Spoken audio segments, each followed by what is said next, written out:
হাজাৰবাৰ পাহৰিবলৈ চেষ্টা কৰিও আজি মই পাহৰিব পৰা নাই সেই তেতিয়াবোৰ, মচিব পৰা নাই সেই মধুৰ স্মৃতিবোৰ।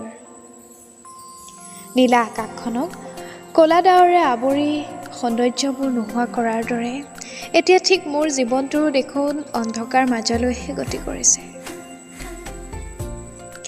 শূন্য হৃদয়খনে তোমাৰ বাৰ্তা পাবলৈ বৰ আগ্ৰহেৰে বাট চাই আছে। কিজানি অচিন দেশৰ ডাকুৱালজনে আহি দিয়ে।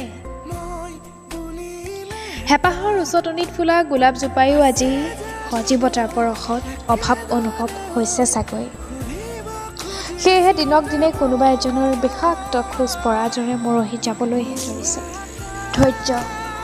ধৈৰ্য মোৰ বহুতেই আছে, কিন্তু তুমি সন্দেহ নকৰিবা, মই জানো তুমি একেবাৰে আঁতৰি গ'লা। তথাপিও কেতিয়াবা সুধিবলৈ মন যায় দিয়াচোন, তুমি বা কেনে আছা? খং মই নকৰোঁ দিয়া, আৰু তুমিও নকৰিবা, কাৰণ এতিয়া জানো যে আমাৰ স্বাধীনতাবোৰ বহুত সলনি হ'ল। এতিয়া আৰু সেই আগৰ দিন হৈ থকা নাই।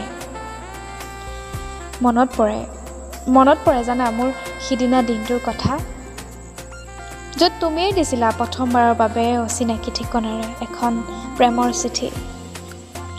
যদিও সময়খিনি গভীৰতা নাছিল, তথাপিও ডাকুৱালজনে হাতত তুলি দিয়াৰ পৰা বুকুখন মোৰ জোৰকৈ কঁপি উঠিছিল নতুন আৱেগত। কাৰণ সেয়াই যে মোৰ জীৱনৰ প্ৰথমখন প্ৰেমৰ চিঠি। ঠিকনাও আছিল অচিনাকি, য'ত তুমিয়েই কৰিছিলা অনুৰোধ প্ৰত্যুত্তৰ দিবলৈ মোক।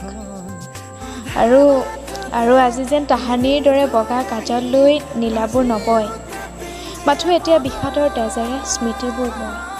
ভালে থাকিবা তুমি।